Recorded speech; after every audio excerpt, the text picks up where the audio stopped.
BCB নির্বাচনের তফসিল ঘোষণা, ভোট গ্রহণ 7 জুন। কাউন্সিলর তালিকা চূড়ান্ত, এবারও থাকছে ভোট দেওয়ার সুযোগ। আজ প্রকাশ করা হবে খসড়া ভোটার তালিকা। কোচ নির্বাচনে বাফুফের কর্মকাণ্ডে ক্ষুব্ধ সাবেকরা। বাইরের চাপ নয়, দলের প্রয়োজন বুঝে নিয়োগের দাবি তাদের। সান মারিনো ম্যাচের আগেই ডাগ আউটে দেখতে চান নতুন কাউকে।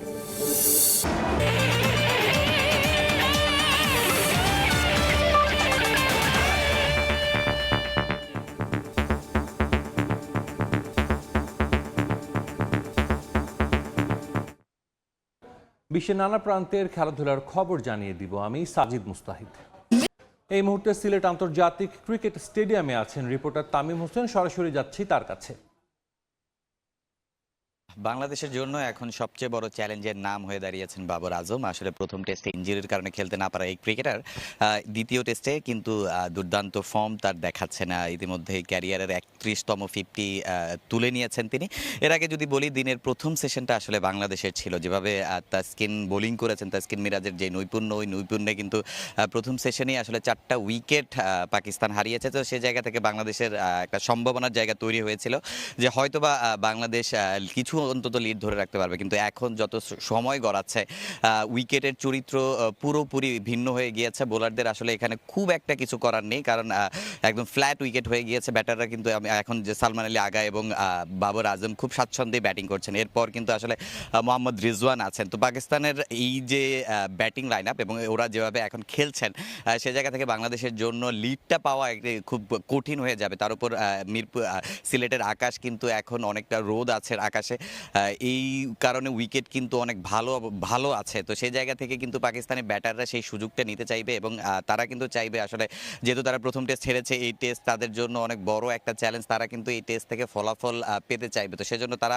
চেষ্টা করবে আজকে পুরোটা দিন ব্যাটিং করার এবং একটা বাংলাদেশকে টপকে যাওয়ার। তো সেই জায়গাটা থেকে বাংলাদেশের এখন বোলারদের চ্যালেঞ্জটা অনেক বেশি, কারণ এই উইকেটে আসলে বোলারদের খুব বেশি টার্ন নেই বা উইকেটে খুব বেশি চ্যালেঞ্জ, ব্যাটসম্যানদের চ্যালেঞ্জ দেওয়ার কিছু নেই। সে জায়গা থেকে কিন্তু উইকেট তুলতে হবে। এখন বাংলাদেশের আসলে উইকেটটা সবচেয়ে বড় ইম্পর্টেন্ট বিষয়। এখন বাংলাদেশকে যত কম রানে আসলে পাকিস্তানকে আটকানো যায়, সেই চেষ্টাটা বাংলাদেশের বোলারদের করতে হবে এবং সেই চেষ্টাটা আসলে কতটুকু সফল হতে পারে বাংলাদেশি বোলাররা, সেটাই আসলে এখন দেখার বিষয়।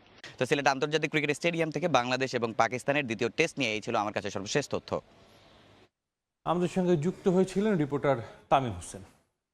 অস্ট্রেলিয়া বড় দল, তবে সিরিজ জিততে আত্মবিশ্বাসী টাইগার টিম ম্যানেজমেন্ট। ঘরের মাঠ আর সাদা বলে ধারাবাহিকতায় চাপে নেই বাংলাদেশ, এমন দাবি প্রধান নির্বাচক হাবিবুল বাশার সুমনের। টেস্টে পাকিস্তান সিরিজের পারফরমেন্স গুরুত্ব পাবে অগাস্টের অস্ট্রেলিয়া সফরের দল নির্বাচনে। স্কোয়াডে রাখা হতে পারে অভিষেকের অপেক্ষায় থাকা অমিত হাসানকে। সিলেট থেকে তামিম হোসেনের প্রতিবেদন, ছবি তুলেছেন নওশাদ আহমেদ চৌধুরী। ব্যস্ত সূচিতে বাংলাদেশ। পাকিস্তানের বিপক্ষে লাল বলের লড়াই শেষে আতিথ্য দিতে হবে অস্ট্রেলিয়াকে। 15 বছর পর বাংলাদেশের বিপক্ষে ওয়ানডে সিরিজ খেলবে মাইটি অজিরা। দ্বিপাক্ষিক হলেও টাইগারদের চিন্তা 2027 বিশ্বকাপে সরাসরি অংশগ্রহণ। শীর্ষ 3 পেসার বাদে বেশ শক্তিশালী দল ঘোষণা করেছে অজিরা। ক্যাঙ্গারু বদে পরিকল্পনা সাজাচ্ছে টাইগার নির্বাচক প্যানেল। এই সিরিজ নিয়ে বাড়তি চাপের কিছু দেখছেন না প্রধান নির্বাচক। দলে যারা আছেন অথবা যারা আসতে চান, একটা সুস্থ প্রতিযোগিতা হোক। যদি যত বেশি পারফর্মার তত আমাদের জন্য ভালো। সো আমরা চাই যে আসলে অনেক পারফর্মার আসুক, সবাই ভালো খেলুক, তাহলে দলের মধ্যে প্রতিযোগিতা অনেক বেশি থাকে। সো আমরা এখনও কোনো চিন্তা করিনি, বা ডিপিএলটা আমরা খুব ক্লোজলি মনিটর করছি, কে কেমন পারফর্ম করছেন। অস্ট্রেলিয়াকে আতিথ্য দিয়ে আগস্টে অতিথি হয়ে অস্ট্রেলিয়া সফর। 23 বছর পর সেখানে টেস্ট খেলার সুযোগ। সাদা বলে কামিন্স, স্টার্করা বিশ্রামে থাকলেও ফিরতে পারে টেস্ট সিরিজে। অবশ্য প্রতিপক্ষ নিয়ে ভাবছে না টিম ম্যানেজমেন্ট। স্কোয়াড সাজাতে প্রাধান্য দেওয়া হবে পাকিস্তান সিরিজের পারফরমেন্স। সেরকম কন্ডিশনে সফলার মতো খেলার মনে বাংলাদেশ দলের হাতে আছে। সো ডেফিনেটলি আমার মনে হয় যে Australia definitely strong side, but এবার হয়তো আমরা একটু হলেও চ্যালেঞ্জ দিতে পারবো বলে আমি আশা করছি। পাকিস্তান সিরিজ দিয়ে প্রথমবারের মতো দলে ডাক পেয়েছেন তরুণ ব্যাটার অমিত হাসান। যদিও তার অভিষেকের অপেক্ষা বেড়েছে। অজি সফরেও আছেন নির্বাচকদের পরিকল্পনায়, কিন্তু জয় সাদবানদের এই সিরিজের পারফরমেন্স কিছুটা চিন্তায় ফেলেছে বাশারদের। যাকে দলে নেই কন্টিনিউ করার প্ল্যান করে নেই, সিরিজ বেস তো আসলে নেই না।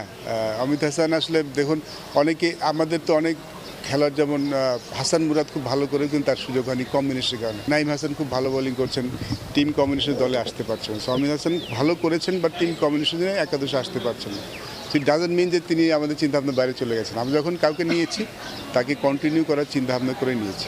9 জুন থেকে শুরু বাংলাদেশ অস্ট্রেলিয়া ওয়ানডে সিরিজ। চট্টগ্রামে টি-20 শুরু 17 জুন থেকে। আর আগস্টে 2 ম্যাচের টেস্ট সিরিজ খেলতে অস্ট্রেলিয়া যাবে বাংলাদেশ। তামিম হোসেন, সময় সংবাদ, সিলেট। করা হয়েছে বিসিবি নির্বাচনের তফসিল। ভোট গ্রহণ 7 জুন, চূড়ান্ত ভোটার তালিকা প্রকাশ 19 মে। এর পরদিন শুরু হবে মনোনয়ন বিতরণ। 25 মে চূড়ান্ত হবে প্রার্থী তালিকা। বিসিবিতে নির্বাচন কমিশনের মিটিং শেষে তফসিল প্রকাশ করা হয়। আবারও শুরু হচ্ছে বিসিবি নির্বাচনের উত্তাপ। 17 মে প্রকাশ করা হবে খসড়া ভোটার তালিকা। সেই তালিকার উপর আপত্তি গ্রহণ করা হবে 18 মে। একদিন পরই হবে আপত্তির উপর শুনানি। একই দিন শুনানি শেষে প্রকাশ করা হবে চূড়ান্ত ভোটার তালিকা। 20 থেকে 22 মে হবে মনোনয়নপত্র বিতরণ ও দাখিল। 23 মে মনোনয়নপত্র যাচাই বাছাই শেষে প্রকাশ করা হবে চূড়ান্ত প্রার্থী তালিকা। 24 মে মনোনয়নপত্রের আপত্তির উপর শুনানি। 25 মে প্রকাশ করা হবে চূড়ান্ত প্রার্থী তালিকা। গেল বুলবুলের বোর্ডে ব্যালট প্রক্রিয়ায় ভোট গ্রহণ নিয়ে নানা সমালোচনা হলেও এই কমিশনও রেখেছে পোস্টাল ভোট। 1 থেকে 6 জুন পর্যন্ত ব্যালটে ভোট দিতে পারবেন তারা। 7 জুন অনুষ্ঠিত হবে আনুষ্ঠানিক ভোট গ্রহণ।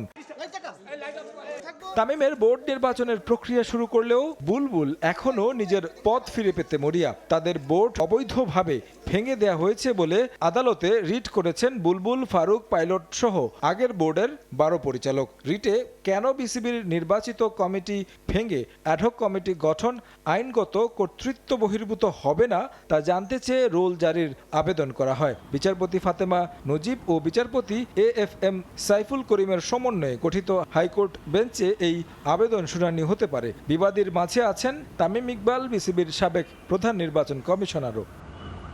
এর আগে অ্যাডহক কমিটির কার্যক্রমের বৈধতা চ্যালেঞ্জ করে করা রিট গেল 11 মে খারিজ করে দেয়া হয়। তারেক হাসান শিমুল, সময় সংবাদ। এবার দেশের ফুটবলের খবর। জাতীয় দলের কোচ নিয়োগে বিলম্ব করে বাফুফের ওপর ক্ষোভ প্রকাশ করেছেন সাবেক ফুটবলাররা।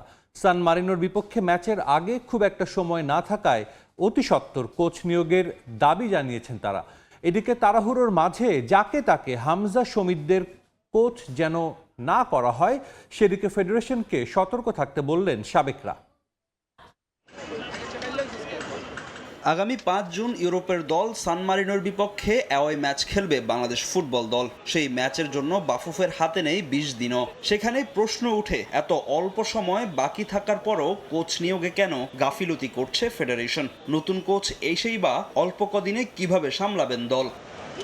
মূলত প্রথা ভেঙে এবার নিয়োগ বিজ্ঞপ্তি দিয়ে কোচ নিয়োগের প্রক্রিয়া বেছে নিয়েছিল বাফুফে। তাতেই গোলমাল পাকিয়ে ফেলেছে ফেডারেশনের কর্মকর্তারা। কখনো রোজারিও মিকেল, কখনো ক্রিস কোলম্যানকে নিয়ে গুঞ্জন উঠলেও পুরোটা সময় বাফুফে ছিল নীরব ভূমিকায়। গত 15 মে ঘোষণা দিয়েও কোচের নাম চূড়ান্ত করতে পারেনি বাফুফে সভাপতি তাবিত আউয়াল। বিভিন্ন সূত্রের খবর, ফেডারেশনের পছন্দের তালিকায় সবার উপরে থাকা ক্রিস কোলম্যানকে নিয়ে নতুন করে দেখা দিয়েছে অনিশ্চয়তা। বাফুফে কালক্ষেপণ করায় নাকি হামজা সমিতদের কোচ হওয়া নিয়ে আগ্রহ হারাচ্ছেন সাবেক Wales national team manager. Coach নিয়োগে বাফুফের এমন অপেশাদার আচরণে ক্ষোভ প্রকাশ করেছেন দেশের সাবেক ফুটবলাররা। পেশাদারিত্ব থাকলে ওই দিনে ডেজ আপনারা এটা সিলেক্ট করে ফেলতে পারতেন। ডিলে হলে তো ডেফিনেটলি অনেক অফারই তার সারা বিশ্বে আছে, তবে কালক্ষেপণ করা উচিত না আমার মনে হয়। আর কোচ নিয়োগের নিয়োগ দেওয়ার বেলায় আপনার এত ঘাটাঘাটি করার দরকার ছিল না। 4-5 জন 10 জন শর্টলিস্ট করে ওর ভিতর থেকে একজনকে কনফার্ম করে ফেলতে পারতেন। আসলে জিনিসগুলি কিন্তু তারাই কমপ্লিকেটেড করছে এই মুহূর্তে। জাতীয় দলের কোচ হতে বাফুফের ইমেলে পড়েছিল প্রায় 250-এরও বেশি সিভি। সেখান থেকে বিভিন্ন সময় সংক্ষিপ্ত তালিকা করেও কোচ নিয়ে এখন পর্যন্ত কোনো সুরাহা করতে পারেনি ফেডারেশন। ফাহিম ইসলাম, সময় সংবাদ, ঢাকা। আবারও স্বাগত খেলার সময়। সাবেক রিয়াল মাদ্রিদ বস শাবি আলোনসোকে কোচ হিসেবে নিয়োগ দিয়েছে English premier league club Chelsea. 4 বছরের জন্য স্ট্যামফোর্ড ব্রিজের দায়িত্ব সামলাবেন তিনি। 44 বছর বয়সী সাবেক এই স্প্যানিশ মিডফিল্ডার গত জানুয়ারিতে মৌসুমের মাঝপথেই বাজে পারফরমেন্সের কারণে রিয়াল মাদ্রিদের কোচের পদ থেকে বরখাস্ত হন। চেলসি অপেক্ষায় ছিল হেভিওয়েট কোচের, যা পূরণ করতে চলেছেন আলোনসো। এ মৌসুমে বাজে সময় কাটিয়েছে ব্লুজ। এবার আলোনসোর হাত ধরে নতুন স্বপ্ন দেখতে শুরু করেছে ইংলিশ ক্লাবটি। সাবেক স্প্যানিশ তারকা এর আগে রিয়াল সোসিয়েদাদ, বায়ার লেভারকুসেন ও রিয়াল মাদ্রিদের ম্যানেজারের দায়িত্ব পালন করেছেন।